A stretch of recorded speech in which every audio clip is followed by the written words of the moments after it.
he asked for time out from the WBO because of an injury, and he provided medical evidence, and that's the position at the moment.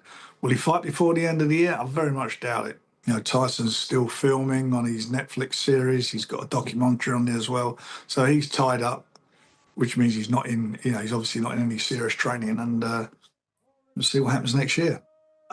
He's a fighting man. He's a fighting man. And I keep on saying to everybody, no, that's his choice. When he wants to do it, that's his choice. And he'll make the decision when he's good and ready to do it. We're talking about quite a few heavyweight shows, which we're working on right now. So hopefully we'll be in a position very, very soon, and it'll have to be very, very soon, because we're looking for one of them to take place in October. Mid-October, so we're quite close to an announcement for a very big fight, plus a couple of others.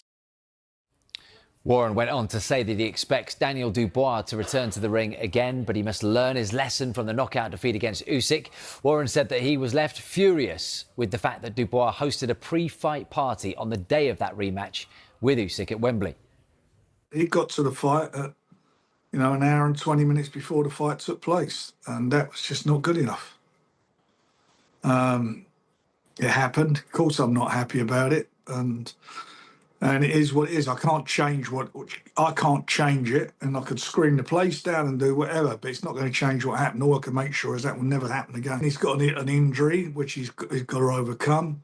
So we'll see what happens with that. And as soon as he's fit to fight, I think his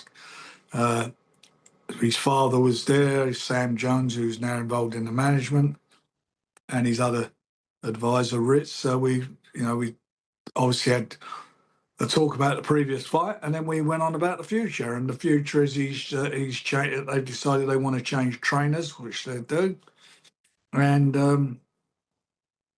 obviously he'll come back with a big fight.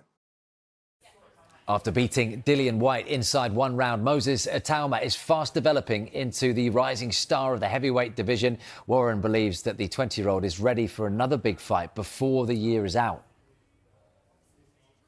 I just want to find somebody that goes into the fight who's got, you know, who is a step up for him, which we've done every time. And if they're a step up for him, if he gets rid of them quick, good luck to him. You know, of course, you know, we all want to say, like we say, well, it's a question, isn't it? You know, what's he going to be like, you know, under the cosh over 12 rounds?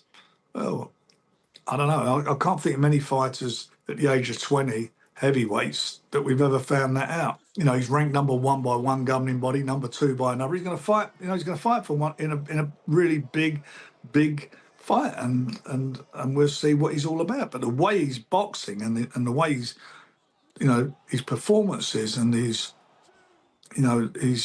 composure in fights, and his last fight again, you know, against Dillian. You look at him, he does his work, and then he pulls himself out, resets himself, and goes in. He's a very smart operator, and a very, very dangerous fighter, and he's a handful, and he's a hurtful puncher.